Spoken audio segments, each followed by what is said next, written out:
जीवनात प्रत्येक व्यक्तीला कधी ना कधी विरोधक, मत्सर करणारे लोक किंवा शत्रुत्वाची भावना असलेल्या व्यक्तींचा सामना करावा लागतो.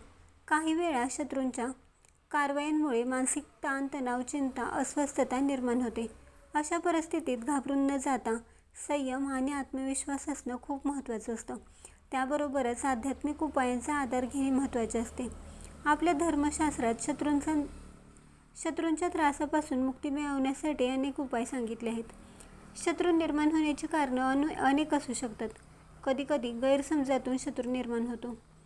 स्पर्धा, प्रगती किंवा यशाबद्दल ईर्ष्या, वैयक्तिक मतभेद या गोष्टींमुळे अनेक शत्रू निर्माण होतात. काही वेळा तर असे होते की आपल्या हातून एखादी नकळत कृती घडते आणि नकळत झालेल्या चुकीतून देखील शत्रू तयार होतो.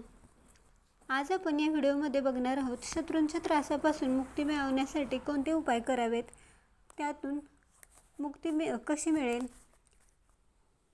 त्यामुळे तुम्ही हा व्हिडिओ शेवटपर्यंत नक्की बघा. शत्रूंच्या त्रासापासून संरक्षण मिळवण्यासाठी हनुमानाची उपासना अत्यंत प्रभावी मानली जाते.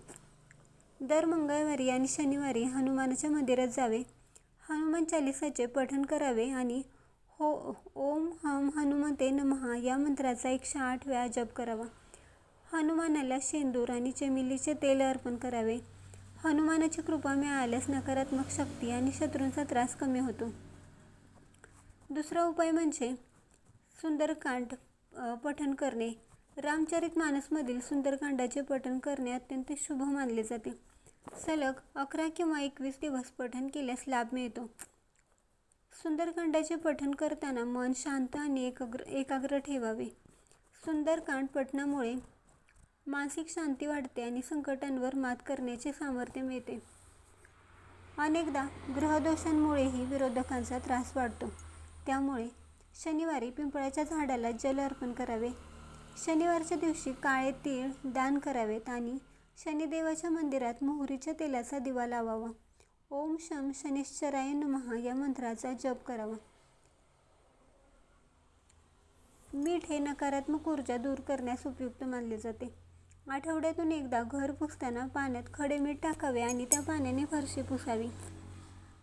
घराच्या एका कोपऱ्यात काचेच्या वाटीमध्ये खडे मीठ ठेवावे आणि काही दिवसांनी ते मीठ बदलावे. यामुळे घरातील नकारात्मक वातावरण कमी होण्यास मदत होते. शेवटचा उपाय म्हणजे भगवान नरसिंहाची उपासना करणे. भगवान नरसिंह हे भक्तांचे रक्षण करणारे देव आहेत.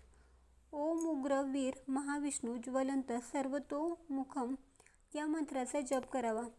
नरसिंह जयंतीला विशेष पूजा करावी. ही उपासना भय आणि शत्रूंचा त्रास कमी करण्यासाठी केला जातो. तुम्हाला ही माहिती कशी वाटली कमेंट्स करून नक्की सांगा. व्हिडिओ आवडला असेल तर लाईक करा, शेअर करा आणि असेच धार्मिक व्हिडिओ बघण्यासाठी आपल्या नित्यभक्ती या चॅनलला सबस्क्राईब करा.